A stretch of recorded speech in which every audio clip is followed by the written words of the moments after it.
Hey everybody, how's it going? This is Max with BuzzTox and Trevor here with our Game of Thrones Episode 9. Thoughts, reactions, everything else. What's going on, Trev? Oh my god, there's only an hour left in this whole thing. I know, it's like so depressing. It's just so man. sad. This is the last 10 episode season, man. Well, what am I going to do with my life after this episode airs? Honestly, I don't know what to do. But before we get started, I just want to say, so we're actually going to make 2 Game of Thrones Episode 9 videos. I'm really excited. We're going to do this one, which is just us spewing off about the episode. We're just going to be talking about the whole episode, and then you're going to be getting another video where we're doing in-depth predictions, and I got a lot to say about that. News to me. Yeah, news to you. I thought I'd notify you. But, anyways, I just want to get, like, your overall thoughts on this episode. What did you think of this episode? Where does it rank? Do you think it's the best episode ever? It's the best episode ever. I totally agree. Hard Home, and I know it's the best episode because Hard Home to me was the best. No, see, well, that's your opinion. My favorite episode was the Battle of the Wall. Oh! And it was 100% committed to the Battle of the Wall, and I was thinking they were going to repeat that, but they did such a perfect job. I can't believe every single cast member and crew member did 110%. I totally agree. They nailed it. And you just changed my mind, by the way. I totally forgot. The Wall definitely is number 1. Because I don't even understand how they did it. They had this huge epic battle scene, and it was like only 3/4 of an hour. I know. Like, we got so much more than expected. It was unbelievable. It was insane. And we got a lot of different wars, which is awesome. Like, this fight, this Battle of the Bastards was very, like, distinct. And it stood on its own, and it was totally different from the Battle for the Wall. And it was just a totally different feel. Huge. It was unbelievable. CGI was on point. I was just going to say that. The CGI, like, nailed it. Like, the dragons? Yeah. The dragons looked amazing. It was the first time ever. Yeah, no complaints at all. And you had a problem with the CGI dragon in Season 5. Yeah, I still don't want to see Tyrion hop up on one. But, man, it was amazing. Oh, it was unreal. And then I'm happy because, you know, the action was unbelievable. I'm a big fan of the one-shot. Like the one-shot action where Jon's going through the battle. Yeah. And it's just like this continuous shot. That's cinema at its best. It's like Kingsman when you get one continuous shot. Oh, a oneer. Yeah, it's unbelievable. And then the character development. You know, I said I wanted to, you know, spend time with all these characters before we got in the fight, and that's what we got. And we also got Daenerys. Yeah. Which was a 15-minute pre-bonus to the battle to come, which I guess was kind of a surprise to some people. Oh, it was unreal, man. I can't even believe it. But, yeah, so let's get into the Battle for Mareen. So, right off the bat, we get cool cinematic shots. We get, like, this crazy, like, catapult shot that, like, takes us into the city. And then we sit with Dany and Tyrion, and Daenerys doesn't seem very happy. But Tyrion, you know, he's kind of defending himself in the sense. He's like, you know, Marine was kind of on the rise. And he's saying, you know, I don't know, he's trying to say, like, okay, of course the slavers are taking over Marine now because Marine can't let people be slaverless because it proves that slaves don't need masters, kind of thing. Yeah. Like, this really proves that Tyrion, you know, he did do his work in Marine, right? Oh, he did a fantastic job. Like, he couldn't have foreseen this. Yeah, because when you were looking at the season as a whole, I was thinking, like, I don't know, like, it's not really his, like, forte, being an Essos. But yeah, he's getting his beak wet, basically. But he did what he was getting his beak wet. But he did what he was supposed to do. He delayed the inevitable. Like, it's almost like Dany knew that the slavers were gonna swallow Marine, but he kind of delayed it in a sense, which really just in time, and then Dany swooped in. Yeah, but he did what he needed to do. You know what I mean? He put out the fire that she left, and he prolonged the anarchy that was happening. She literally left them high and dry, and he managed to, like I said, put out the fire. So he did his job. It just kind of came back at him. Yeah, and then Dany, a little extreme, she plans to burn their cities and kill all the soldiers and crucify the masters. Yeah. Like, what the fuck? I'm gonna kill all of their civilians, burn their cities to the ground. Like, does that kind of foreshadow what she could be in the future when she goes to Westeros? I don't know. I wasn't reading too much into this. I think this was just her epic battle to show, because she hadn't really done much this season until the tail end of it, right? So it was interesting to see her, like, her in command, but at the same time, this was all Tyrion. This was all Tyrion's plan. like Yeah. them working together, but it was all Tyrion that did this. You know what I mean? Yeah, true. What just threw me off about it is that, like, obviously Targaryens are known to be very, like, fiery, and it shows she's very Mad King-esque when she plans to, burn all the cities to the ground. Which is, like, crazy because it's, like, not...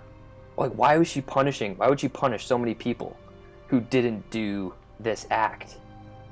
Well, that's what I mean. Like, she's gotta be brought in. She's like a dragon, you know what I mean? She's ready to, like, burn and destroy everything, and she needs to be kind of calmed. And I don't know now about the theory with him training dragons, because we never saw that, and I don't think we're gonna see it in the next episode either.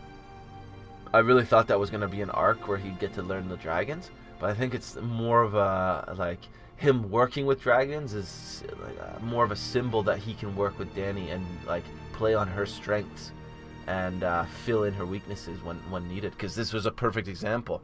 They worked so perfectly together, and they were able to manage to take down the whole slaving aspect of Essos.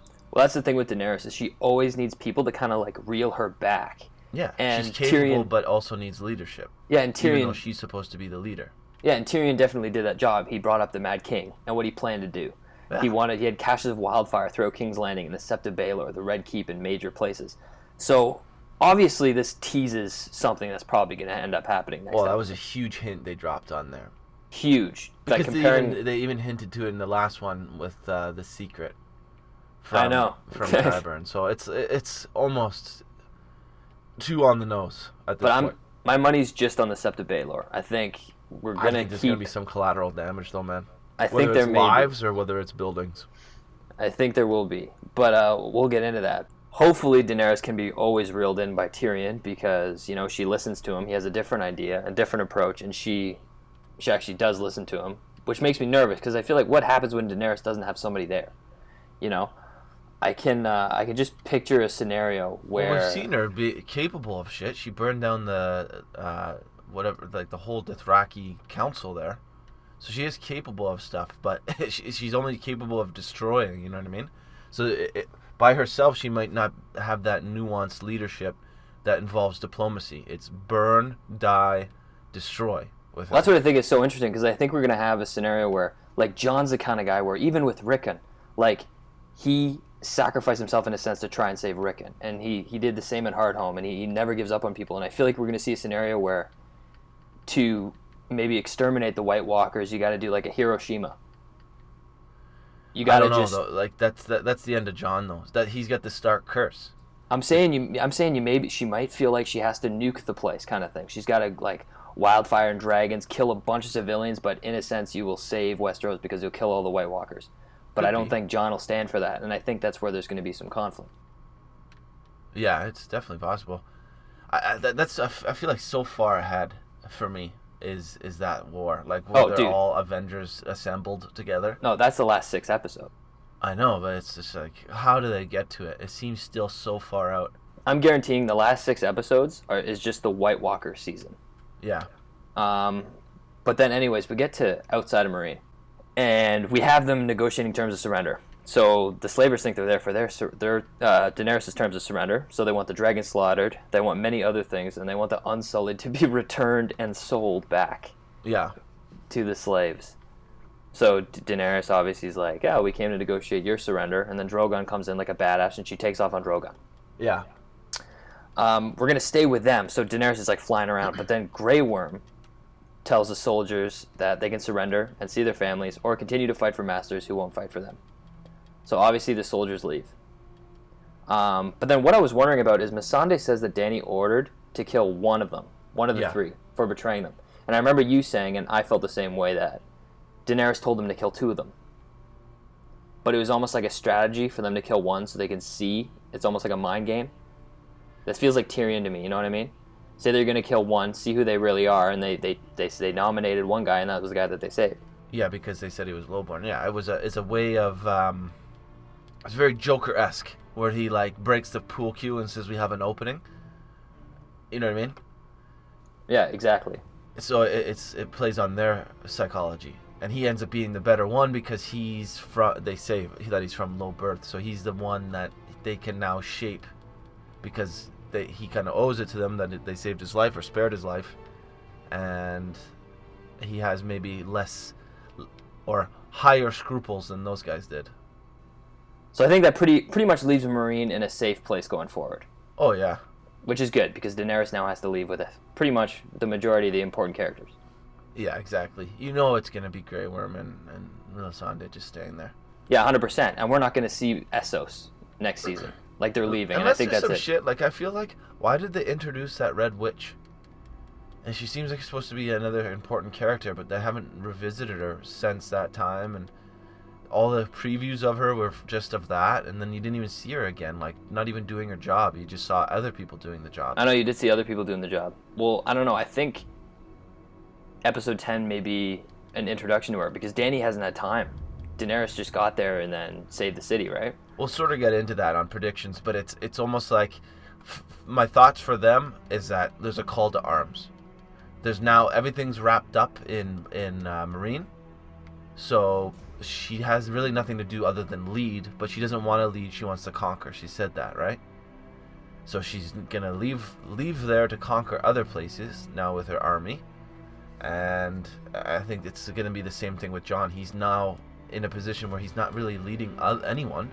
Winterfell is secure, and so we'll get into it more with predictions. Well, it's like she wants to lead. Daenerys wants to conquer so she can lead, but I feel like it'll get to the point where she doesn't want to lead, like she's just a conqueror, and Daario said that himself. Yeah. So I think it'll be interesting, but she definitely does some conquering in Meereen. She gets on her dragon, just like flies. It's like the most badass cinematography I've ever seen. It was unbelievable. The Rhaegal and Viserion like break out of their dungeon or whatever, which makes sense, I guess, because they were kind of depressed in the dungeon. They said that, and they like sensed that she wasn't there, and then when they sensed that Dany was there, they kind of broke out. Yeah, like full on broke out. I think that there's not. I didn't want to read too much into that. Like I don't think there's symbology there. It was just like I didn't think they wanted to go into it why they broke out or why they got let out. It was just the people needed to be where they were, story wise, so they just had them break out. No, 100%. Could have had like Unsullied let them out, but they're just like, let's just do it like this. No, 100%. It was time. But what I said earlier was I was like, oh, Dany's just gonna burn all the ships and then that'll be it. But then Tyrion's idea, I guess, was much better. So Daenerys rides up with her 3 dragons and burns the fuck out of one ship. Yeah.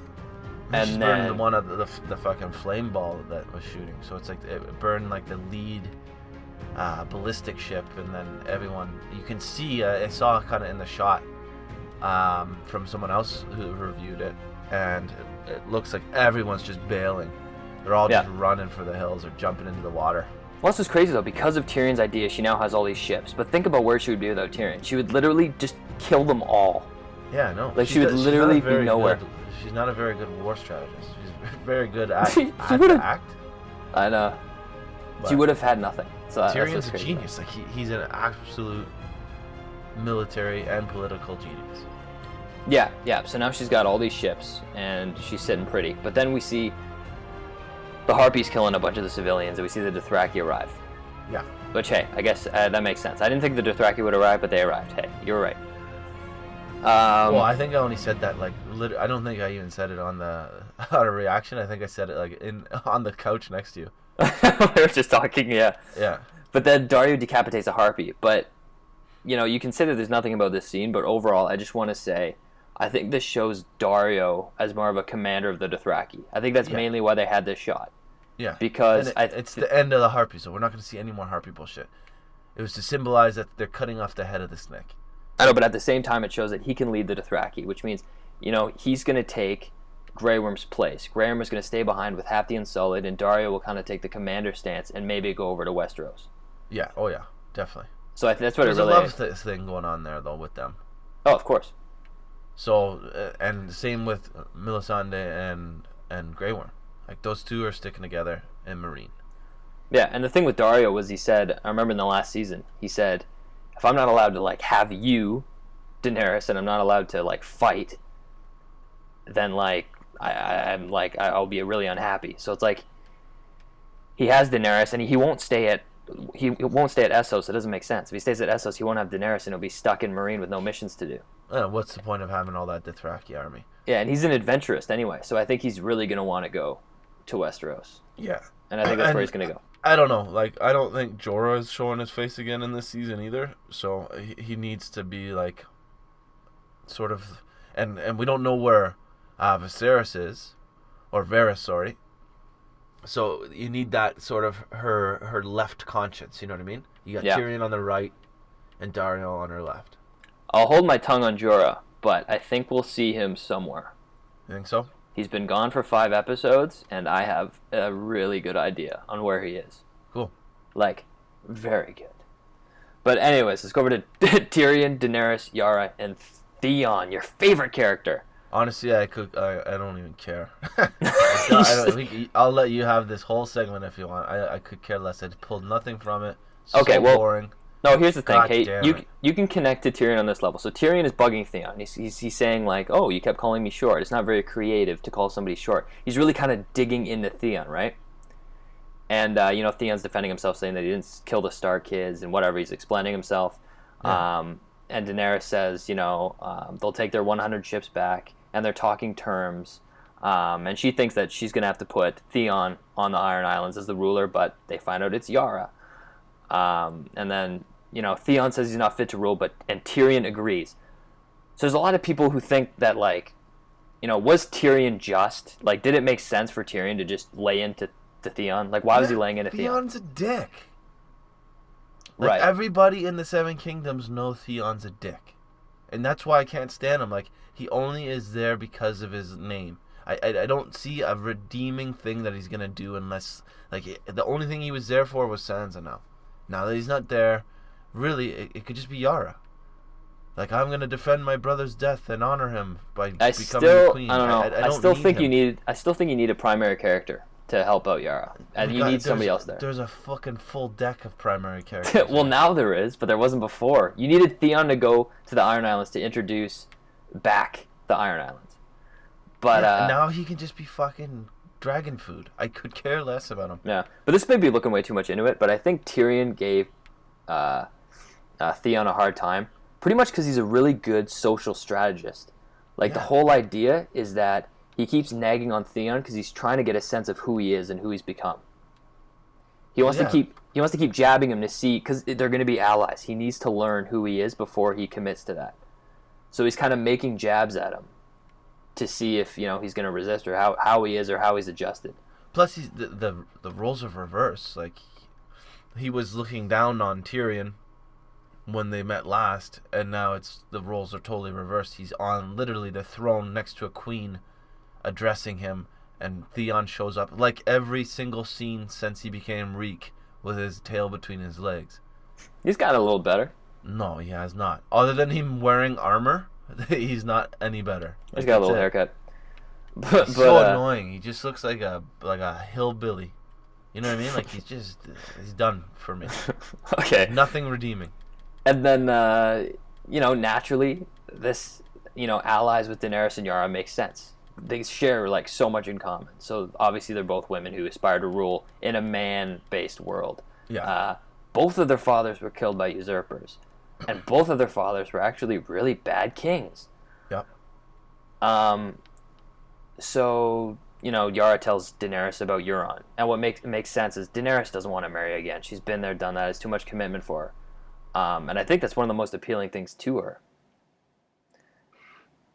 And, they claim that Euron will kill her when he gets what he wants, which, maybe. But, Daenerys is surprised by what they want. All they want is their Iron Islands back. Do you think it was a smart deal for Daenerys to make, or do you think it made sense for Yara to accept the deal that Daenerys will accept them, but they have to sacrifice their culture and their way of life? No reaving, no roving, no raiding, no raping. I honestly can't see the plot with them at all. I feel like they're just there for the ships. So, like, if they can't be pirates, big deal. I don't... like, I really... Okay, picture this. Smoke settled, the White Walkers are defeated. We'll probably get one episode after, or maybe half an episode, of, like, where everyone gets to see where everyone is after that. Right. Could you really care less about the Iron Islands? Like, they're no. so shit. They're so shit. Who cares? Well, I just wanted to address something. In the comments, somebody said that it was a bad deal. I think it was a deal that made sense. Yara is like, it's all she's got right now. She's on the run from Euron. If she goes one way, she's dead. She'll never get her home back. It's either sign a deal with Daenerys or just go live a life like somewhere else and like not just be no one. Exactly. It's the only deal she had. She had to say it. That's why this whole thing with them are so predictable. Of course they would accept any terms. If they didn't, they only had 100 ships against a lady with dragons who isn't afraid to burn ships. But that's one of those things, like, how is Yara even going to be able to rule people who are, like, so pissed off that they have to give up their whole way of life? I don't know. I can't dwell on them. Like, do you picture being a Theon being a pirate? No, I actually have an idea of what Theon can be, because literally he has no use up in Meereen. He's not a pirate. He was raised in Winterfell. He's in the middle of the fucking desert. He can't do anything. He's like a coward villain that they kept living. That's so annoying. They've got to find something to do with Theon. What is it? Tell me what it is, and I'll be interested. I see nothing for him. I'm thinking that Theon is going to be kind of a Varys. I think Varys is going to try and collect the South for Daenerys' cause, and I think, even though the history is bad, I think they're going to try and get Theon to negotiate in the North. It's like, with what? Despite his past. I don't know. Varys is like a dope, calculated character. So to compare him to the worst character in this whole thing is just a very big stretch for me. I do not see it at all. I think they have a part to play in going to Westeros and warning Westeros that Daenerys is coming from the south to the east to the west to the north. And I think Theon's going to take up he's going to try and get the north. Maybe. If he's up to it. I realize that there's some fallbacks on it. I know he was a part of Robb's demise, but hey, it might happen. Yeah, but it's like Yara is this one. Theon is not some crazy, awesome pirate captain that can like lead the ships. And if he is, that's cheeseball because he was not raised by them. That's why the only point he serves. Like, I know. That's why the only point he serves is going north while they go south. For what? With one ship? So they can say, fuck you, and then kill him? Maybe. Oh, man. I don't get it. I don't know. I just don't know, like, he's been around now so past his expiry date for me that it's like, I don't wish him a horrible death. Because he's like Cousin Theon now. Cousin Theon. And it's just like, he was shitty. Like, it almost, he forgets that everyone forgets that he was so shitty to everybody. He just happened to get captured by Ramsay. Yeah. It was so much worse. Yeah, true. He was a dick. I He gotcha. totally betrayed the Starks. Anyone who betrayed the Starks deserves to die, is sort of how the whole show goes. Well, you could say Jaime Lannister betrayed the Starks. You could say... And we know he's going to die horribly, or like Greek tragically, right? Yeah, he's going to die. I don't know. I think I'm done with Meereen. Do you have anything else to say about Meereen? No. Okay, well, let's go to the meat of the episode. Let's go to the Battle of the Bastards. But even before you say, because I've been really hard on Sansa this whole season, because I didn't really think she showed up until the last couple of episodes. But this was like Sansa's best ever. I know. She's actually just proved herself as like a legit character in my mind. Yeah, dude. I still don't know what she's going to be leading after the White Walkers come through, because that Winterfell's real close to the wall. Yeah, I don't know. But, I don't think so either. But yeah, speaking of Sansa, man, holy shit. Her most badass moment was in the scene where they were negotiating terms. Jon, Sansa, Tormund, Davos, Lady Mormont negotiating with Ramsay and his men. You know, this scene was like a pleasant surprise because I didn't expect for them to negotiate at all. Like, did you see that coming? I didn't think they would negotiate at all. Yeah, there's like a certain honor to even like to battles like that, even though obviously that guy's pretty dishonorable. No, that's really true. But like, I didn't think like this scene was so necessary. Like, it was really good to see like Ramsay face to face with Sansa again and face to face with Jon, so then you can see like, you know, tensions kind of rising. Yeah, because Jon's only going really off how shitty Ramsay really is on Sansa's word. Yeah, right? Yeah, and it proves like even in the next scene, which we'll touch on later, like Jon doesn't know him and he just doesn't understand him and he thinks he's an idiot. and he thinks just this layer, this like he's just one-dimensional, like he's stupid, and he's like, I don't know, he really underestimated Ramsay. Yeah. And I just thought he was another villain. Yeah, and Ramsay. He was like a really calculated, doesn't really care about anything type of villain. Yeah, exactly. And then Ramsay is saying that he'll pardon everyone involved, and he said he's a man of mercy, which we know is a bunch of shit. He probably would have skinned them alive after they surrendered. For sure. And then Jon asks Ramsay for a one-on-one duel, which Jon says later that it was just to get him mad. So like the whole point of the negotiation was pretty much for Jon to try and piss off Ramsay, and for Ramsay, just who the fuck knows what Ramsay wanted to do. Yeah. But obviously Ramsay says no, because he's not sure if he can beat Jon, but he's 100% sure that his army can beat Jon's. No, Ramsay was 100% sure he couldn't beat Jon. Yeah. Ramsay's not a fighter at all. Yeah, and then, they prove that they have Rickon. Ramsay throws at the direwolf's head. And then finally Sansa has her badass moment. She's like, you will die tomorrow, Ramsay Bolton. Like, sleep well. And then she, like, takes off on her horse. Yeah. Which I freaking loved it. Like, she's pissed. Yeah. You can tell a woman would never pissed. be at that position ever. And she, world, you know what I mean? Yeah, and she wanted to go. And she was just, Even like, though Mormont fuming. was there, too, which was pretty awesome. Yeah, that was pretty funny. She's, like, scowling in the back. But, yeah, she takes off, but then she's probably talking to Littlefinger at this time. Or she probably... I wonder if she has any inclination that the Vale would be coming. Because she does come in with Peter Baelish at the end. I don't know. I was thinking about the same thing. Like, I don't think she knew. Because she would have said something. Right? Why risk all those lives if she knew that, hey, guys, just, like, don't charge because I got an ace in the hole. You know what I mean? Like, maybe relax a bit.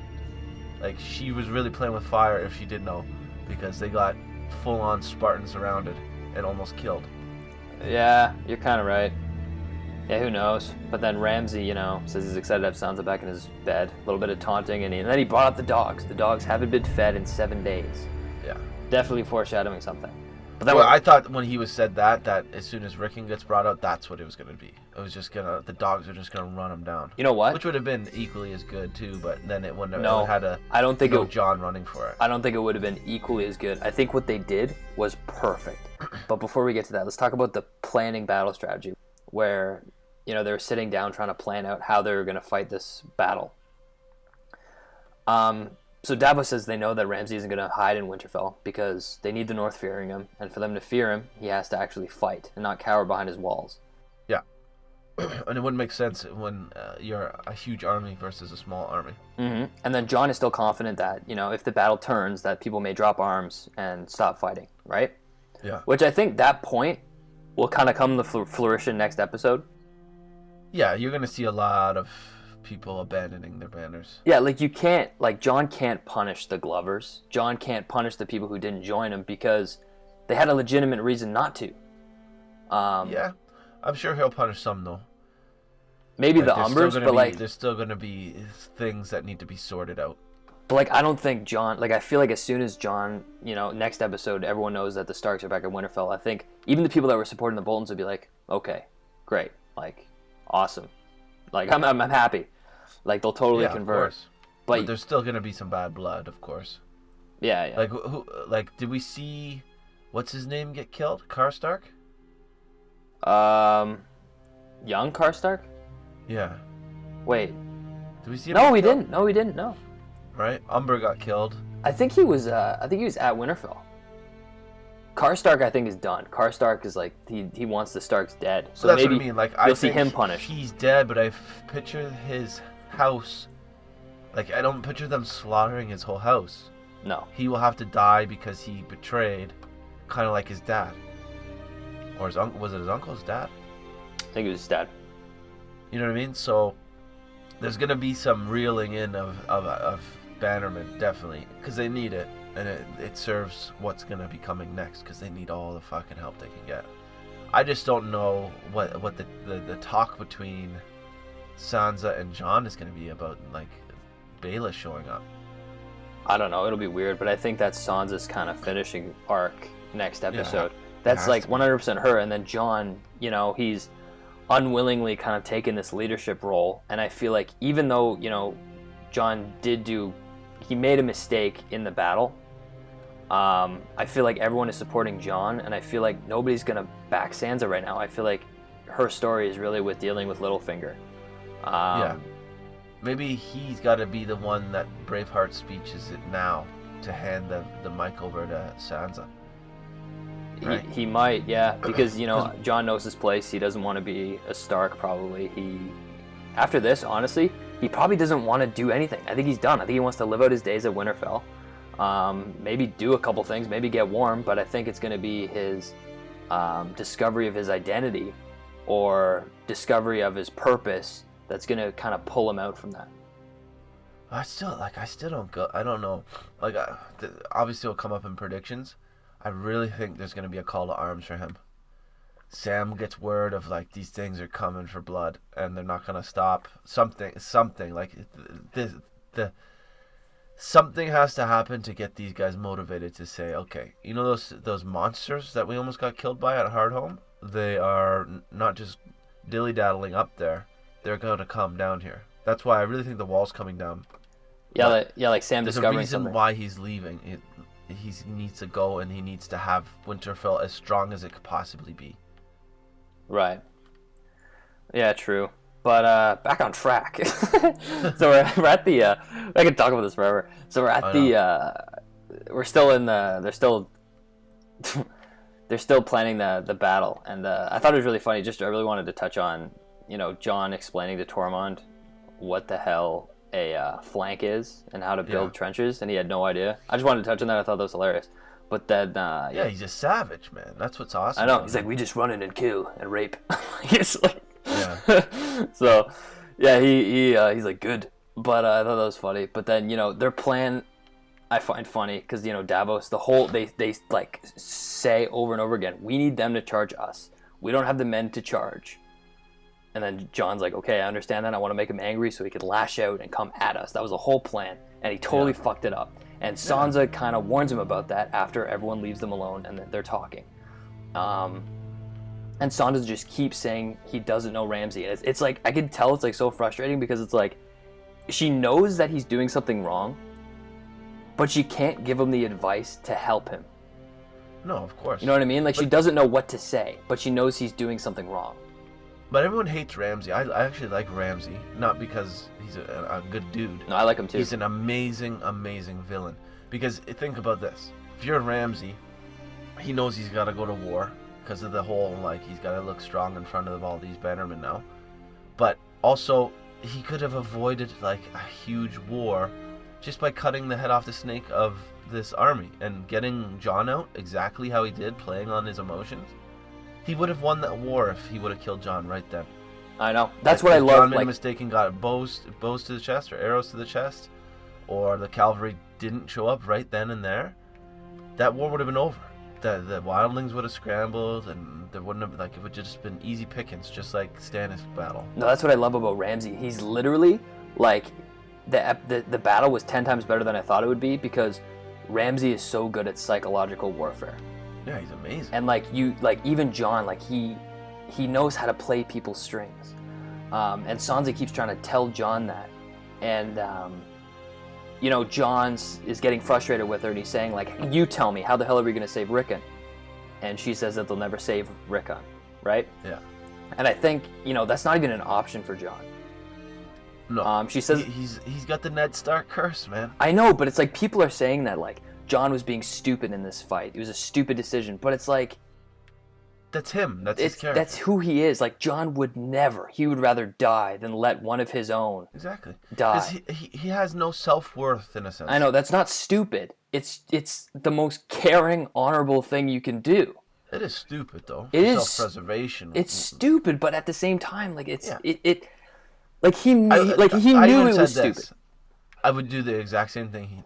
Same here. But it's like, he knew it was stupid. Like, people are saying, like, Jon's an idiot. Jon is not an idiot. Jon knew what he was doing was stupid, but he would never leave his brother to die. And I think... No, I don't even think he calculated it. It's like, that's my brother. It's like, that's my brother. I need to go. Yeah, exactly. And it wasn't stupid. That's unfortunately one of his character traits. And I think that shows, who he is as a character. Obviously, he's a great guy. And then Sansa, being raised in King's Landing and learning from Peter Baelish, she's able to see past, she's able to look past the wall and see, like, it's obvious that Rickon's going to die. But Jon doesn't even want to conceive of that. No. Plus, again, we're going back. He doesn't know Ramsay for shit. He only knows off her word and her emotions. And to be honest with you, if you're really looking at like the geopolitical like world that this is in, he wouldn't really take her that seriously. No, he wouldn't. He was saying, "Oh, she's being emotional. Yeah, she didn't like the guy. Okay." Yeah. Yes. Oh, they got Rickon. Now this means business. You know what I mean? Like, unfortunately, that's the kind of world they live in. Yeah. But now he knows to listen to her, which is awesome. Yeah. So I thought that was really interesting. And then Sansa, for one last measure, says that she'd rather kill herself than go back to Ramsay. Yeah. So he's like, But it didn't add enough weight to him to change his mind at all. Yeah. So I just like the scene because she wants him to do something different, but she doesn't have she doesn't know battle plans. She's just trying to warn him about his little psychological twist that he likes to do. But then we get a shot of Davos and Tormund. And I love this because we get interactions with characters that we never usually get interactions with. Yeah. So this is pretty much just a fun scene. There's not really much to speculate about this. No, it is a good scene. But, it's just Davos and him talking about how they're following kings, they're following lords, and now they're both dead.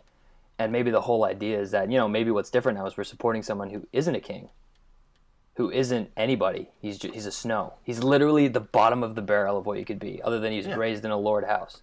It's almost like the origin of democracy in the Seven Kingdoms. It is though, yeah. Yeah, it's like, what are the odds? Like, we were trying to follow kings, and here comes this guy who, is better than all of them, and he's an everyman, and he knows what to do. So that's true. It's almost like the kind of hint at democracy.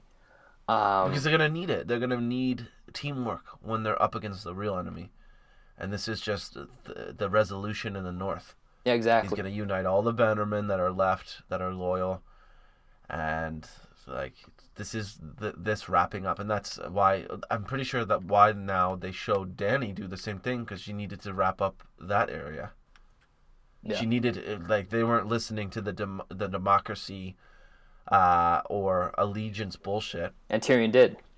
Yeah. And that's what made the city thrive again, until they knocked back on the door. Okay, we'll take it over. Like, if you guys don't want to listen, it's ours. Yeah. So, mainly with this scene, what I liked is that, usually Davos seemed like a blind following pet, but he finally admitted that, Stannis defeated himself. Yeah. And I like that because he knew it, and they have no hard feelings between them because they were fighting each other at one point. So I just like that scene. And then we see Jon and Melisandre. So I know you got a lot to say about Melisandre. We have a debate that's been going on, I think, for literally 9 episodes. Yeah, I know. So, first of all, Jon walks in, and he asks her why she wasn't at the War Council. And she says, "I'm not a soldier." And then he asks her for advice, and she says, "Don't lose." So, what is your take on Melisandre? So exactly. So tell me, what's your take on Melisandre this season? Why is she checked out? I think she's just so flabbergasted because she was wrong the whole time, and then her God spoke to her in a totally different way than she was used to. Right. By resurrecting Jon, and now she has no answers. Before she thought she had all the answers, and now she has way more questions. Like, why him? I didn't see any of his shit. But she did, though. That's the thing. She saw a fight at Winterfell. But she misinterpreted it, so she feels like an idiot. So she saw it right, but she misinterpreted it. But the way that I see it, I try to put myself in Lady Melisandre's shoes. So she almost wanted to take the opposite approach, I think, because she wanted to, like, preach her religion. She wanted to, Stannis had her whispering in her ear all the time. He needed her to keep him going. Everything he did, he needed Melisandre. And I think she kind of takes that to heart, and she thinks that, if I play the opposite approach and just let fate happen, because we've kind of played with fate with Bran's story. Yeah. Time is a continuous loop. You can't change what's going to happen no matter what you do. Hodor is always going to say Hodor, because Bran is the one who has to do it. It's this vicious cycle. And I think Melisandre is like, you know what? I'm going to let this cycle happen. I'm going to sit back. I'm not going to try and change history. I'm just going to see what happens. I was told by this lord, or this god, that there was going to be a savior, and there's nothing that I can do to change that, and there's nothing that I can do to help that or stop that. So I'm just going to sit back, and hopefully I don't ruin this guy who has the potential to be Azor Ahai. Yeah, exactly. So I think it's almost like she has next time on reality, but she can't see the whole picture. Yeah, and it's almost like she sees Jon for who he is. She's like, okay, so obviously he's dependent. He's independent. He doesn't need me. And I'm just going to sit back and let him be him, and we'll see what happens. And even at the end of the episode, just jumping at the end when they get Winterfell, you can see the smug look on her face. Yeah. Like she's satisfied, but she has nothing to do there because Jon is doing everything. Yeah, but it's something she saw. Isn't it? Didn't she see that she said she saw banners fall? Yeah, she saw banners fall. Yeah. So it's like she's like, okay, I'm on track, but I really don't know where to go with this. But then you see where letting it ride. Well, you see where her purpose is here. Well, when Jon says, "Don't bring me back," she refuses. She says, "I answer to the Lord of Light. I will bring you back if I have to," which means that she does what she has to do, but outside of that, she has nothing else she can do. The only purpose she has is to be there to catch Jon when he falls.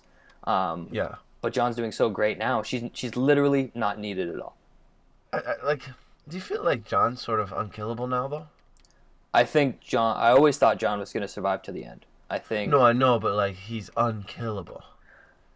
Like when we saw this now, do you think he'll die again and she'll bring him back? I don't think so. I think he's like almost magically protected now. No, you can't do it Not twice. Even just story protected. It almost seems like he's under the watch of something unbelievable. Yeah, the way I look at it is like it's almost like not like he's under the watch. Like it's just fate. So it's like, he died, he came back. He's almost like a god now. He's like a Jesus figure, and it's like his whole arc now is he has to take what he learned at the wall, and with this new life he has, apply it, and that's like his whole destiny. And he's not going to die because that's not what's in the cards for him. So yeah. No, I know, but you're going to see a lot of like close calls where you thought he was going to die, but he didn't. Yeah, I don't think he's ever going to die again. No. You can't play that trope twice. And even in the battle, they did a really good job at making it seem like if he did die, he couldn't be brought back. He was suffocating in a mound of men that Melisandre would have never been able to get to. Yeah, but it was like he went to the light. It was like another symbolic thing. It was very symbolic, yes. But that's what I mean. Like it's almost like it's God's on his side in this sense. So if they're like the theories are true and Bran's the thing, it's like was he whispering to him in like the future? And playing this all out. See, I don't think so. I just think in war you're lucky if there's guys in there who got when arrows came raining down on Jon and raining down on everyone else. Some people died, some people didn't. Jon ended up being one of those people who didn't get shot. Yeah, I get it. Like if you threw a deck of cards into the air, some kings are gonna land face up. I think there's more to it than that though. Like the cavalry scene was almost too highlighted, where they just charge right behind him right before he's gonna get trampled. Yeah, I don't know. I don't know. And he gets out right when he's gonna happen. I don't like the concept of somebody watching over Jon. I don't like that. I don't know. Man. I like how I think that's what it's gotta be. Why would we bring him back? No, and I don't think that's a thing. I think it's just he is a historical figure who was brought back to life and ended up making a difference after he was resurrected. I don't think he was being watched over. You think she pulled some CPR on him? No, he definitely came back via magic. Yeah, but Beric came back.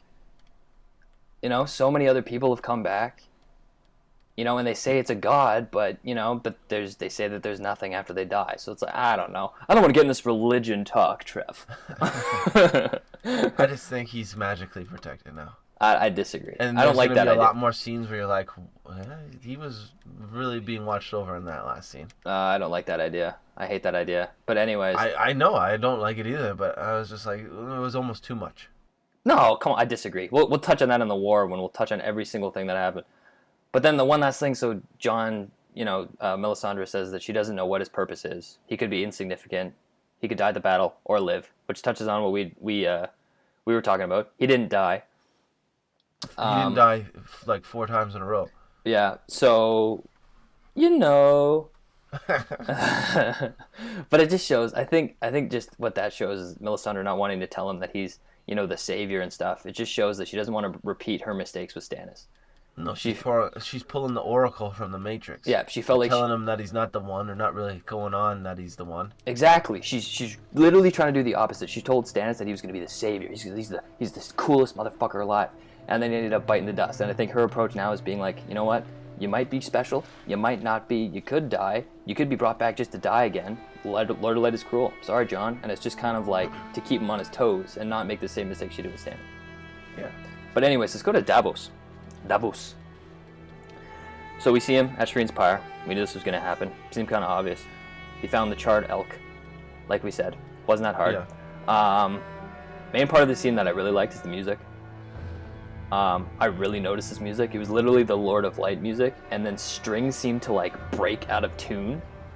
Yeah. And then it turned into a military horn to like symbolize the battle.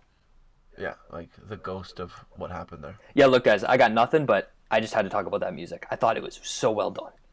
Yeah. But this just foreshadows the next episode, which is the fight over Shireen. Like, I sort of talked myself out of this. I obviously know why he's pissed. But do you think, like, can he be that pissed at her? Like, I know she was the one that lit the fire, but who is the king? I know, but who's the one whispering in the king's ear? I know, both are to blame here. But the reason Shireen was burned is because of Melisandre. Like, there's no question about it. But Davos also witnessed her bring Jon back to life. So, like, it was not without merit. It wasn't like, yes, burn the girl.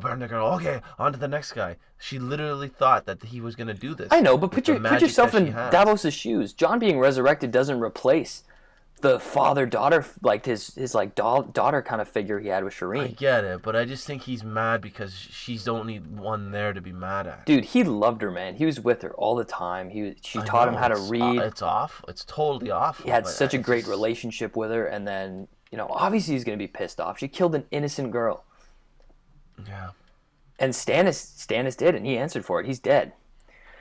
So I think it's just an overwhelming thing where it's like, you whispered to Stannis, and you brought him down and killed him, but you also burned an innocent girl. So it's like, why the fuck are you here? Jon won this war without you, even though you did bring him back. But hey, he won it without you. We don't need you anymore.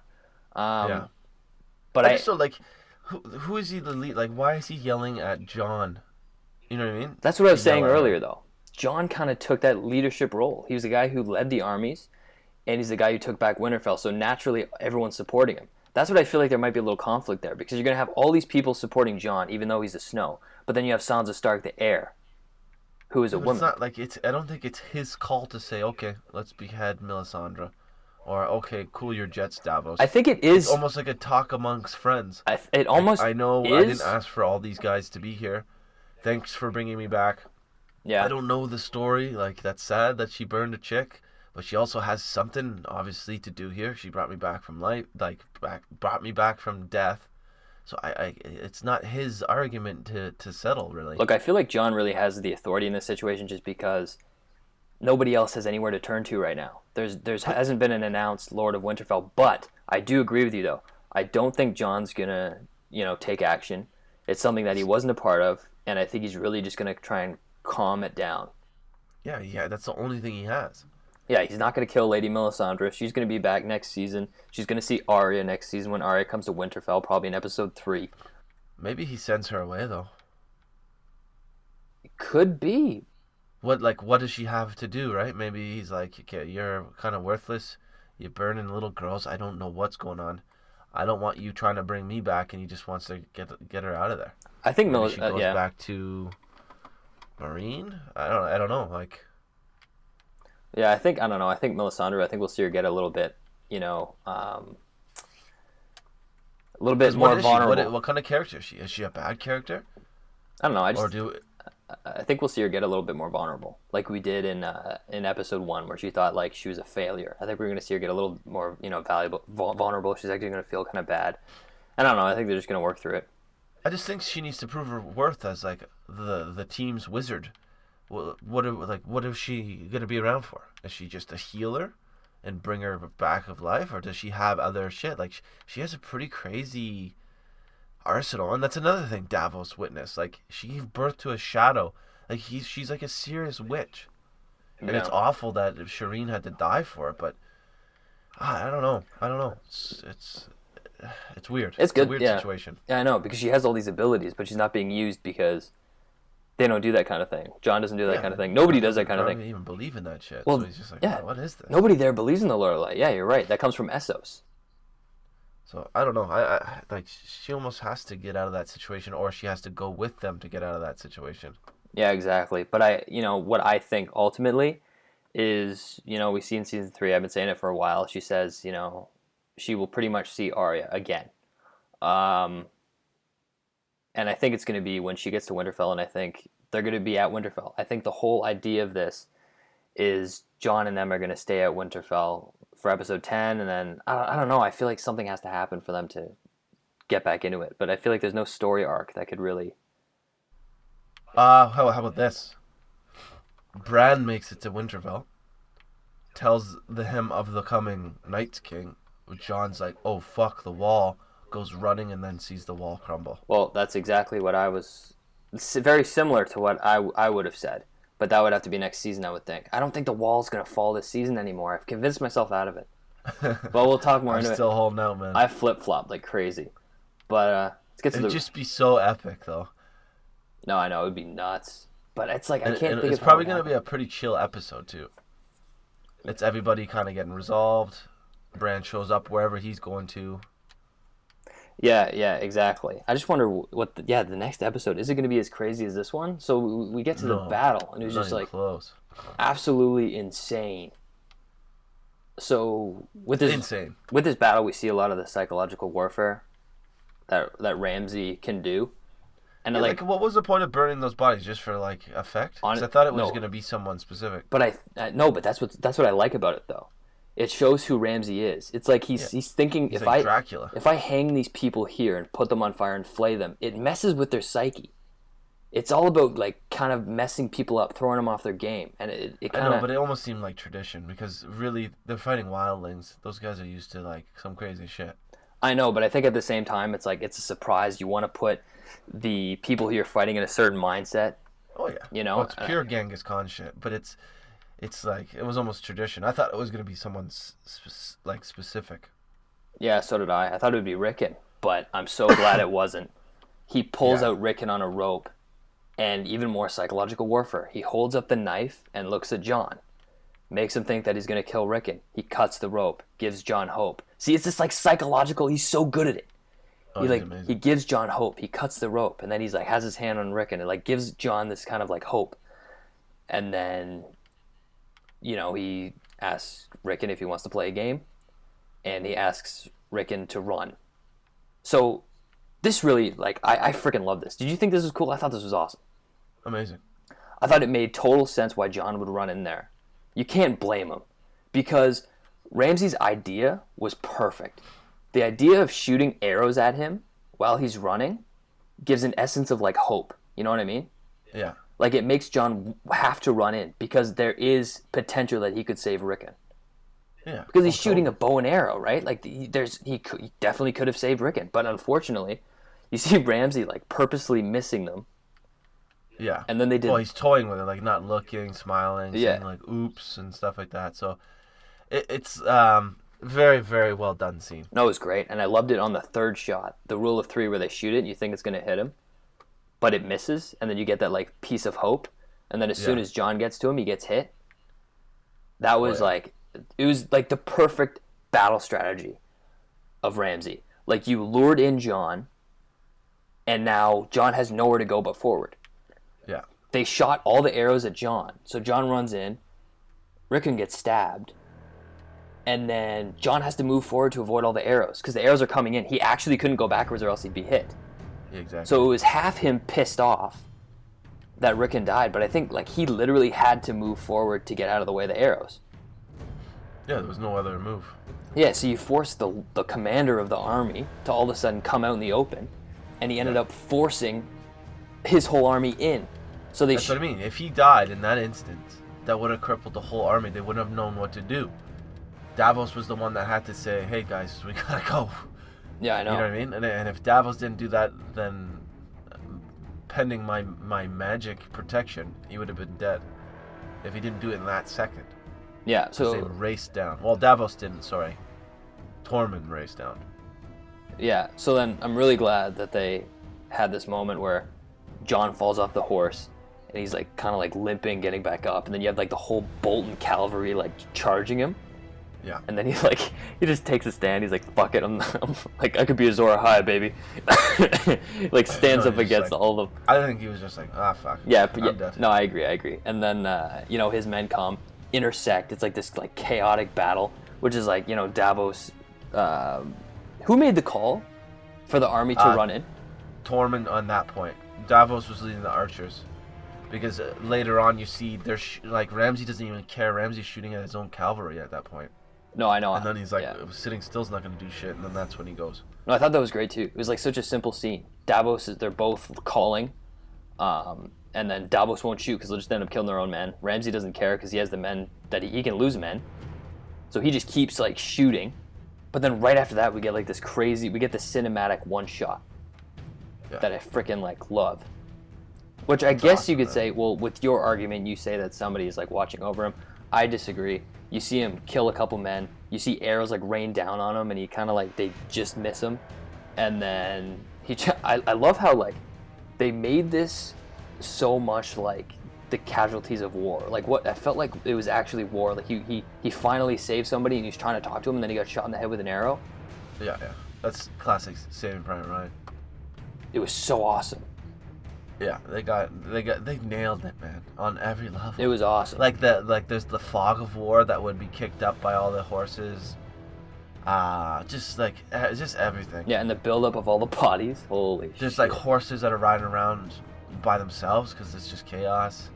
Yeah. Bodies falling and like it's just so good. Yeah, man. It was insane. So you actually think that like the reason Jon like dodged all that stuff is because you actually think that there's somebody watching him? Because the way I see it is, I think that there are no gods in this universe.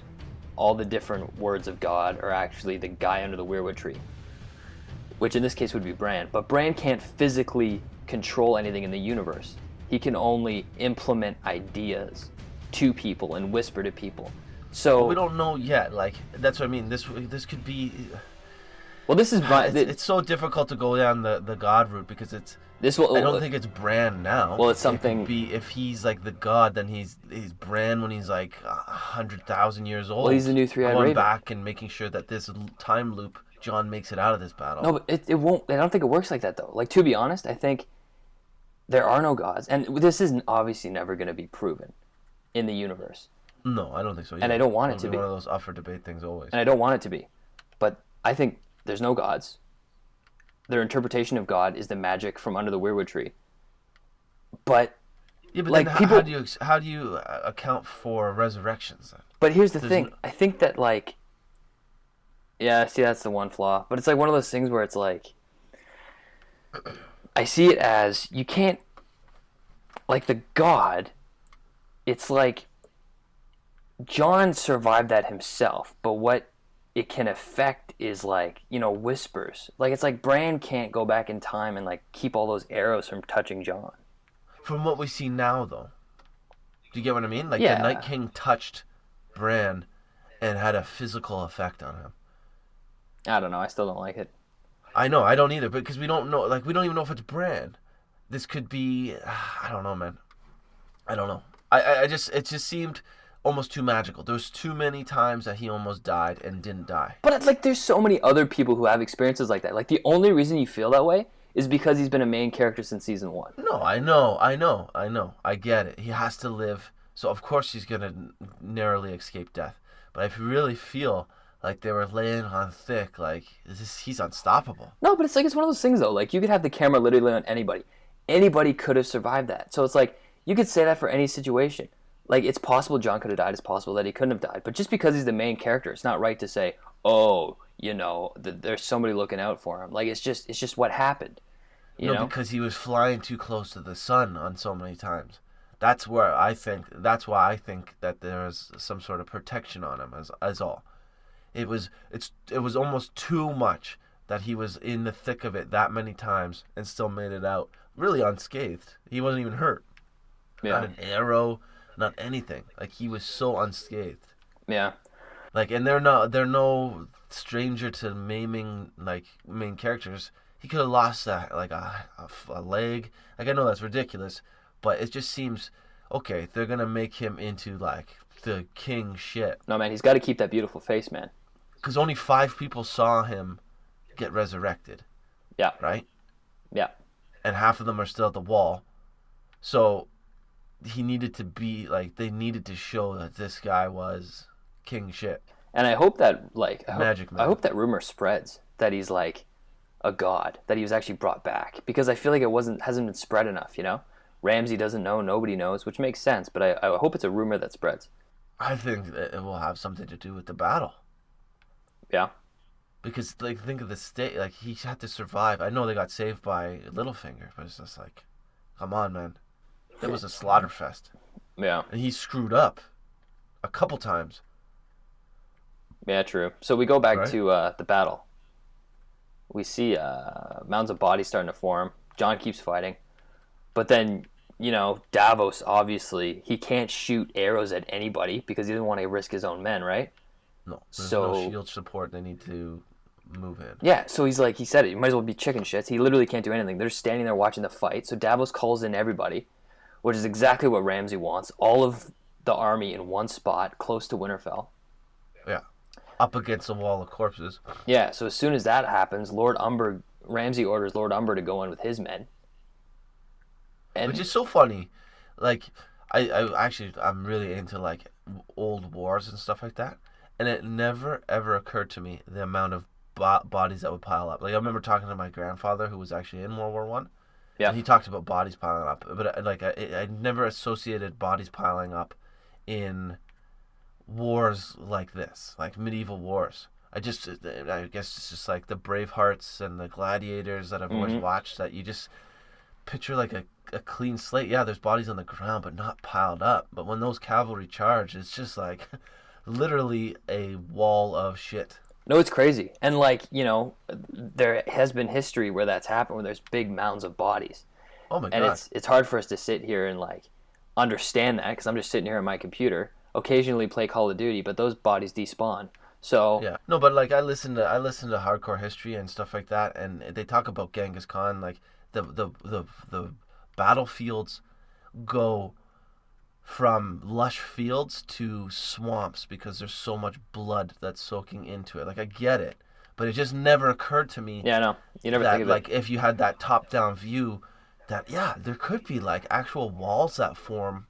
Yeah. That are pretty significant high with, like, bricks or bodies and horse bodies. Like, it's crazy. Well, it literally became an obstacle, and it was like a giant obstacle on the battlefield, and, like, it's crazy to me that I don't even understand how it's stacked that high. That's, like, insane. But do you think Ramsay planned to make a body wall so he could kind of trap them in, or do you think that was just something that kind of happened naturally because Ramsay was just constantly shooting at everyone? It could be advantageous. I don't know. Like, it's like I said, I never calculated it thinking about stuff, but it must have been something that they had to account for. Because I was wondering if it was something that was calculated by Ramsay or something that was just a natural occurrence, because Ramsay's definitely this episode proven that he's a good battle commander. Was is a key word there. Excuse me. But it's yeah, of course. Like, and that's why, like, Jon fucked up so hard. Do you know how embarrassing this would be to survive, in a sense? Like, obviously they survived and they got the castle back. Yeah, they literally got spanked. They walked. It would be the worst spanking of all time. Well, they're like, so literally everyone was in the same place. Jon and all of his men were literally standing in one giant, like, circle surrounded by that body, the body trap. And then all these Bolton men came out with their shields, which is badass. And I think originally they planned to have horses. But no, that's a pure Greek phalanx. Like, that's such, like, a classical move. No, I know, but that's what was so great. Impenetrable. They were actually planning to have Bolton horses surround them. But they realized that, first of all, that was too expensive. But then, I'm so glad they didn't do it because the shields make so much more sense. Oh, way more sense. And you could, in the start of the season, you could see them kind of teasing the Bolton shields. You could start seeing soldiers with the shields, and they're kind of telling us, like, hey, this is how the Boltons fight. This is what they do. So we see them kind of trapped there. Tormund saves Jon. He, like, killed a guy and, like, threw him off him. And then they're just slowly getting, like, slaughtered. Sure it was Tormund? Yeah, it was Tormund. Just kidding. Wait, what? I don't get the joke. You sure? Did you check the color of Tormund's eyes? Oh. Sure he wasn't warged? Oh, yeah, man. Maybe it's Bran. But then, so they're, like, moving in. They're, like, stabbing everybody. It's clear, like, they totally got it. And then I got nervous for a second. I said that Tormund can't die because, he's the only wildling leader we got. And, like, Jon can't take that role. Tormund, actually, from a story perspective, has to be the leader of the wildlings. And he's one of my favorite characters. So I actually got kind of nervous when he got sliced. Oh yeah, it was like, uh-oh. Yeah, when he I like don't even went like in. this Umber guy. Yeah, it was like, oh my god. And then they got sliced and they were standing back, and then Tormund decided to flee. So Tormund's called to flee. Everyone started running, and they ended up trampling over Jon. Yeah, not knowing. Holy hell. But before Jon got trampled, he was about to face off Lord Umber. But that didn't happen. He ended up getting trampled. I thought, like, the way they did this was awesome. Yeah. And it just... Well, I've even talked to people that, like couldn't handle it almost. Really? Yeah, people get really, like, claustrophobic.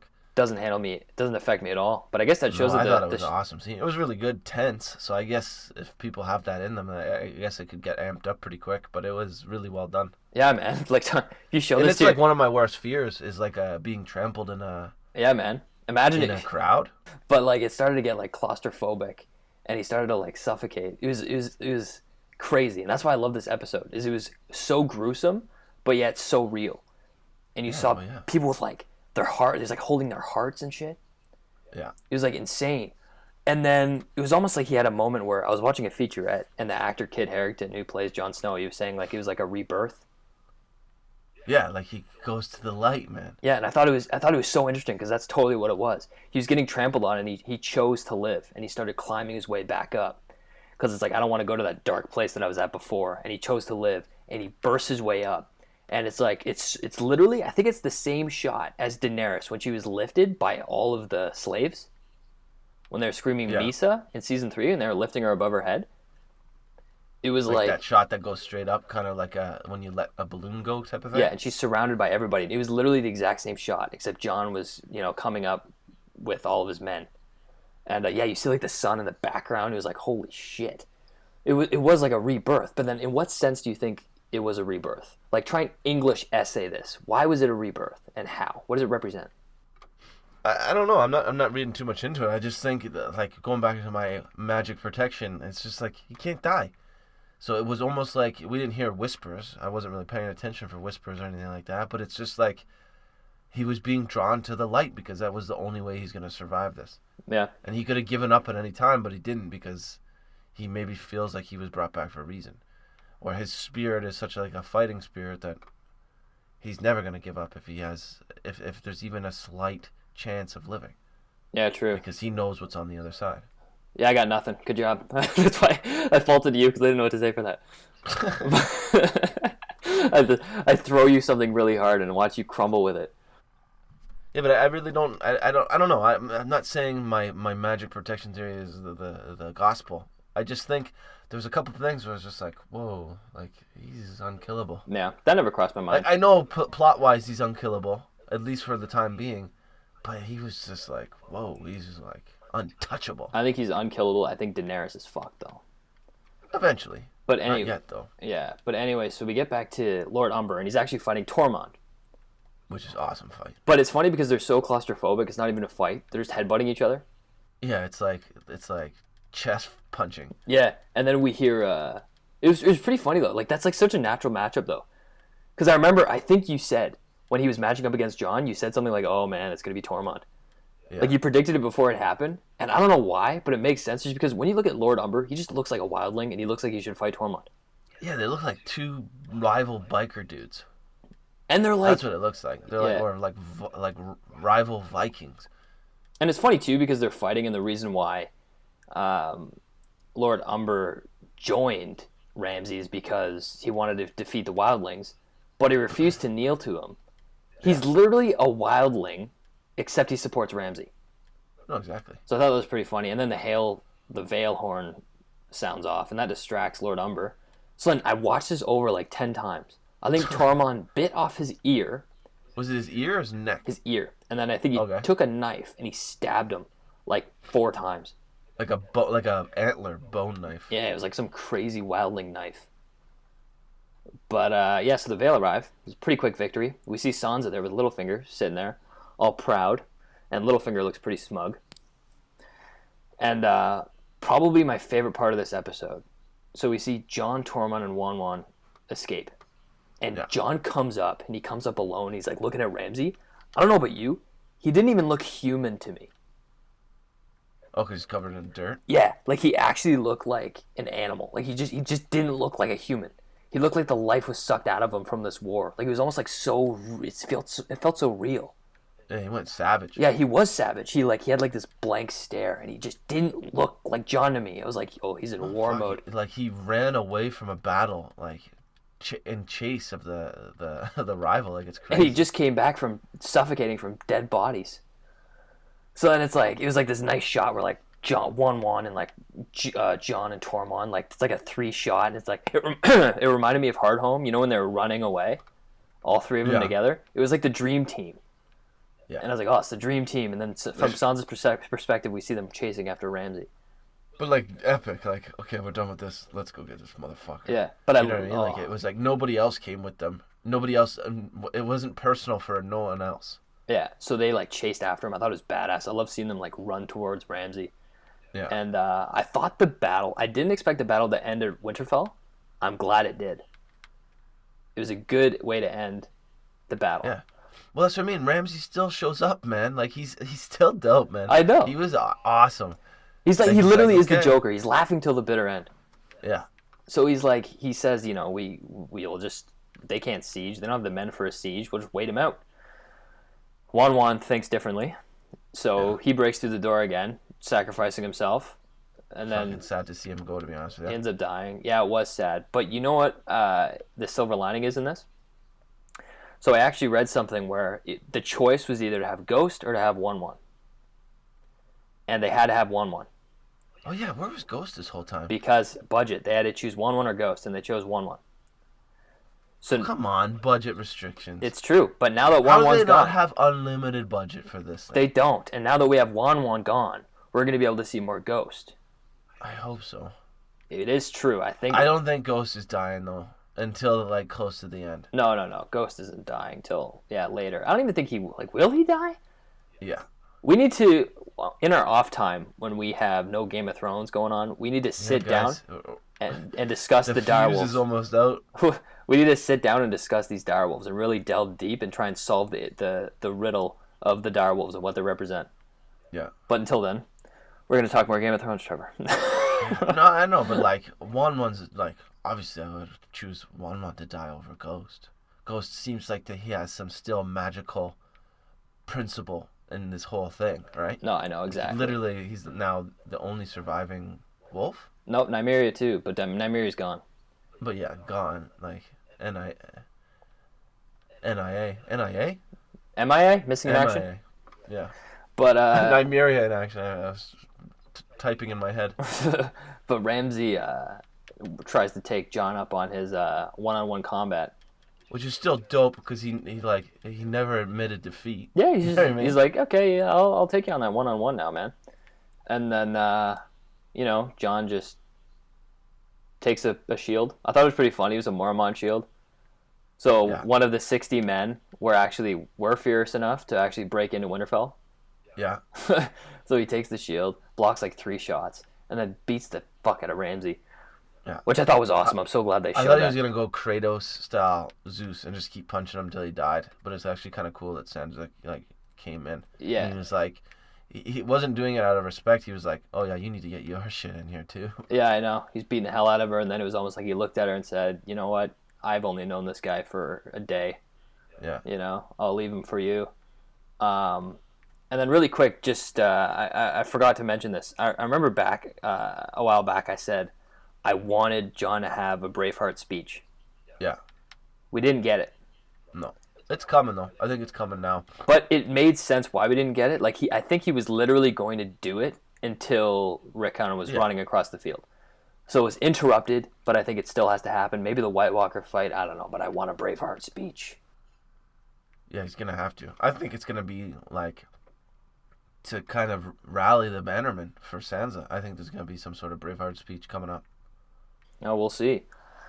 But then we go to the aftermath. We see Bolton banners fall. We see, like we were talking about earlier, Melisandre looks very smug. Like she's finally like, oh, was this the Battle of Winterfell that I was talking about? But that being said, do you think that this is the Battle of Winterfell that Melisandre was talking about the whole time? Or do you think she was talking about a White Walker battle for Winterfell? I don't even think she knows anymore. Okay. I think she's just following the wavelengths now.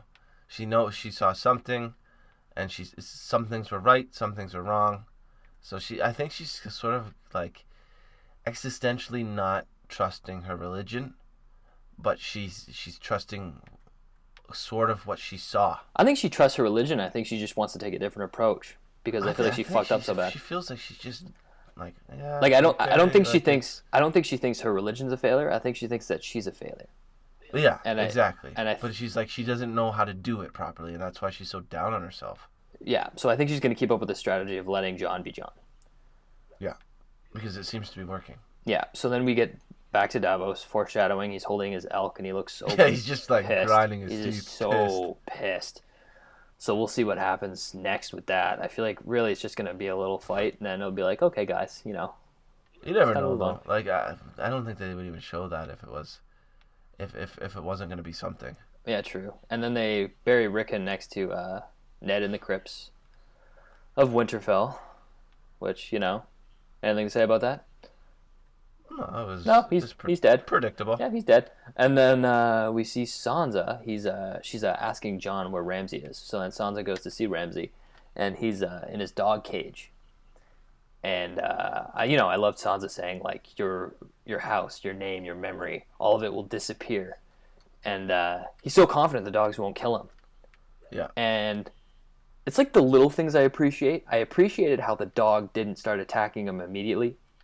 Yeah. I appreciate how the dog started licking, getting a taste for the blood, and then it was like, yep, it's good enough for me, and then bite. And then that's how it worked out.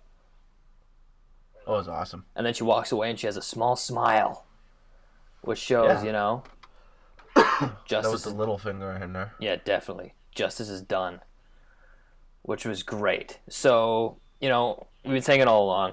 Ramsay had to die to prepare for the next season. This was definitely necessary. But now all the puzzle pieces, like what the hell do we have next? Because now these guys are in they're in Winterfell. And pretty much for episode 10, all we have is drama. We have Peter Baelish and Sansa. We have Davos and Melisandre. So you think the next threat maybe will be the White Walkers? I feel like that's the way it's looking. It's got to be. Like, what else is left in the north? I don't know nothing. what Littlefinger's going to ask now of Sansa. And it seems like they get into it like almost right away in the next preview. Yeah. So I couldn't even guess what he wants. Well, he honestly. wants her allegiance in the north, but like I think it's more than that. Yeah, I know. Like who the hell knows? But and like, what's Jon gonna think of this? Right? Because he doesn't know him. Is there? I don't know. Does anybody know in the Stark family like that Littlefinger totally sold out their dad? Nobody knows, and I don't think anybody knows, to be honest. Nobody? I don't think so. And Jon, like, will he be? I can't tell if Jon will be happy that she called the Vale or angry that she didn't tell him about it. I don't know. But we do see in the preview that he's talking to her and saying that, you know, we have a lot of enemies now. Yeah. What enemies do they have? Like, everyone in the South? Yeah, Lannisters, Freys. Pretty much that's it, right? You got the Lannisters, you got the Freys, because they were supporting the Boltons, and now you got these guys coming in from Winterfell. Unless he's including the White Walkers. Yeah, I know, but no, probably not. And they don't even have the time, to be honest, the people in King's Landing, they don't have time to deal with all this shit going on right now. So it'll be interesting to see, or the enemies could be the North, you know? Even though I doubt it. I just want to introduce that idea to the table. There could be little rebellions. Like, we're thinking, like, oh, they're going to trade teams right away, but there could still be, like, okay, well, we gotta out the Glovers. The Glovers seems like they're the only ones that will change right away. Because he's like, he only really respects the truth, right? Yeah. And now that they've proved themselves, he seems like he'll jump, and they don't have that many men anyways. So it'll be interesting to see what happens with the North. Yeah. No, I know what you mean. But I think that... the North seems desperate. Yeah, it does seem... Like, it's almost desolate now. There's not that many houses, or like they're kind of at war. So even after this war, they're still rebuilding.